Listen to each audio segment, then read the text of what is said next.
কবুল করে থাকেন, আমি যদি এই দাউদপুর ইউনিয়নের চেয়ারম্যান হতে পারি, তাহলে আমি দাউদপুর ইউনিয়নকে আরেকটা প্রতিশ্রুতি দিব এই আপনাদের মাধ্যমে, সাংবাদিক ভাইদের মাধ্যমে, যে দাউদপুর ইউনিয়ন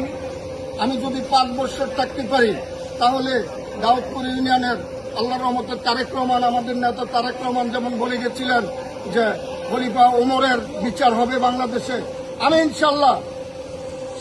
কতটুকু পারি জানি না, কিন্তু ইনশাল্লাহ সর্বোচ্চ দিয়ে চেষ্টা করব দাউদপুর ইউনিয়ন কোনো ঠকবাজ, কোনো চাঁদাবাজ এবং কোনো নীতিগ্রস্ত কোনো বিচার, কোনো সালিশ হতে দিব না ইনশাল্লাহ। আপনারা, আমি আরো আশ্বস্ত করতে চাই যে এই ইউনিয়নের আমি যেহেতু একটা ক্ষমতাসীন দলের সহসভাপতি, রূপগঞ্জ থানা বিএনপির সহসভাপতি আছি, ইনশাল্লাহ আপনারা যদি আমাকে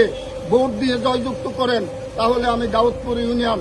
মুস্তাফিজুর রহমান দীপু ভূঁইয়া বলেছিলেন যে এই রূপগঞ্জ থানা আমার স্বপ্নের থানা এবং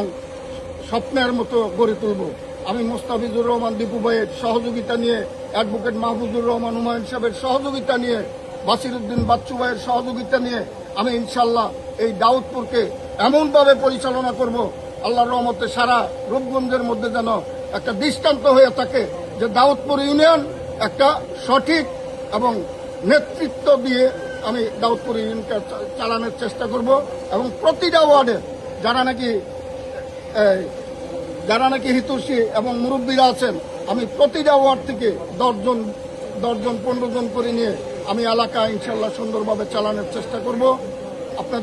আপনাদের মাধ্যমে এটাই আমি দাউদপুর ইউনিয়ন